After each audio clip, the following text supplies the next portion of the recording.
আকাশে উড়ল দরদর first look, Burj খলিফায় চলবে promo. দরদের 2 সেকেন্ডের প্রোমো বুর্জ খলিফায় চালানোর ঘোষণা দিলেন পরিচালক অনন্য মামুন। অনলাইনে শাকিবের এই লুকটি নিয়ে হইচই চলাকালে বিকেলে কক্সবাজার সাগর পাড়ে ফার্স্ট লুক উন্মোচনের সঙ্গে কেক কেটে বেলুন উড়িয়ে এটি উদযাপন করে শাকিব খানের দ্য শাকিব খান ফ্যান ইউনিভার্সের একদল ভক্তরা। ভক্তদের এই আয়োজনে পরিচালক অনন্য মামুনও উপস্থিত ছিলেন।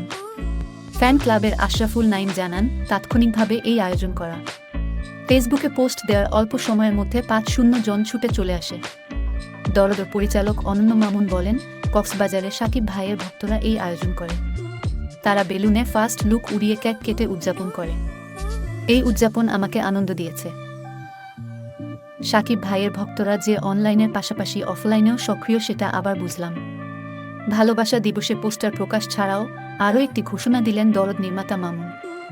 জানালেন, ছবির প্রথম টিজার প্রকাশ করবেন বুর্জ খলিফায়, যা এর আগে কোনো বাংলাদেশি সিনেমার ক্ষেত্রে হয়নি। এক ভিডিও বার্তায় মামুন বললেন, আমি স্বপ্ন দেখি দুবাইয়ের বুর্জ খলিফার সামনে আমি, শাকিব ভাই, সোনাল চৌহান সহ অন্যান্য আর্টিস্ট দাঁড়িয়ে আছি। আর বুর্জ খলিফার আকাশ ছোঁয়া ভবনের গায়ে দরদ টিজার ভাসছে। হ্যাঁ, এটা কিন্তু আর স্বপ্ন না, এটা হলো আজকের 4 ফেব্রুয়ারি দিনে আরেকটা সারপ্রাইজ।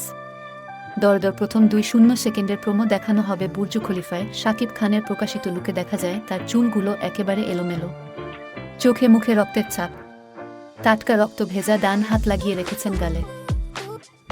তীক্ষ্ণ দৃষ্টিতে তাকিয়ে আছেন, যেন অপেক্ষা তার পরবর্তী টার্গেটে। ভালোবাসা দিবস ও ফাল্গুনের প্রথম দিনে এমন দুর্ধর্ষ মারকুটে লুক নিয়ে হাজির হলেন দুই বাংলার সুপারস্টার শাকিব খান, যা দেখে দুই বাংলার নেটিজেনরা বাহবা দিচ্ছেন। তারা বলেছেন, মারদান্দা লুকে নতুন শাকিবকে দেখছেন। সাইকো থ্রিলার ও রোমান্টিক অ্যাকশন ধাঁচের ছবি দরদ। বাংলাদেশ ও ভারতের যৌথ প্রযোজনায় নির্মিত হয়েছে সিনেমাটি। এতে শাকিবের নায়িকা বলিউডের সোনাল চৌহান। আরও আছেন পায়েল সরকার, রাজেশ শর্মা, রাহুল দেব, অলোক জৈন, সাফা মারুয়া, এলিনা শাম্মী। বাংলার পাশাপাশি সিনেমাটি মুক্তি পাবে হিন্দি, তামিল, তেলুগু, মালায়ালাম, কন্নড় ভাষায়। এক ভিডিও বার্তায় পরিচালক অনন্য মামুন জানান, 2 ঈদ ছাড়া যে কোনো সময় সিনেমাটি বিশ্বব্যাপী মুক্তি পাবে। ভালো সিনেমা বানালে যে ঈদ ছাড়াও সুপারহিট করা যায়, সিনেমা হলে সুনামি বয়ে যাওয়ানো যায়, সেটা প্রমাণ করে দেবে দরদ।